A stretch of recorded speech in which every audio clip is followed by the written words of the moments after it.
Future Legends of the App Store. I'm Professor Gallagher, and for our next app, we're going to build something that looks quite simple. An app inspired by the game of my youth, Dungeons & Dragons. In fact, if you look at this app, except for the flip animation, you already know enough to create an app that looks and functions exactly like this, with 7 buttons that report random dice rolls of various values. But that's not really the point. We're going to use a simple app to cover lots of advanced concepts you'll use in more complex apps. And by covering these concepts in a simpler app, hopefully this will make learning easier by pacing out concepts. So while building this app, we're going to cover a variety of techniques in Swift and SwiftUI. We'll learn to use SwiftUI's powerful ForEach feature to create 7 buttons with just one button statement. We'll learn about LazyStacks and LazyGrids, including how to get items to flow across the screen in rows and columns, positioning items to take up the maximum amount of space on a given device in a given orientation.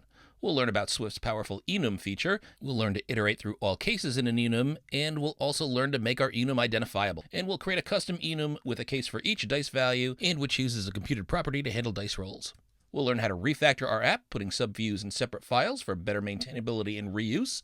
We'll pass data from parent view to child view, and we'll learn more about scope and how where you define your data structures influences where they can be used in your app.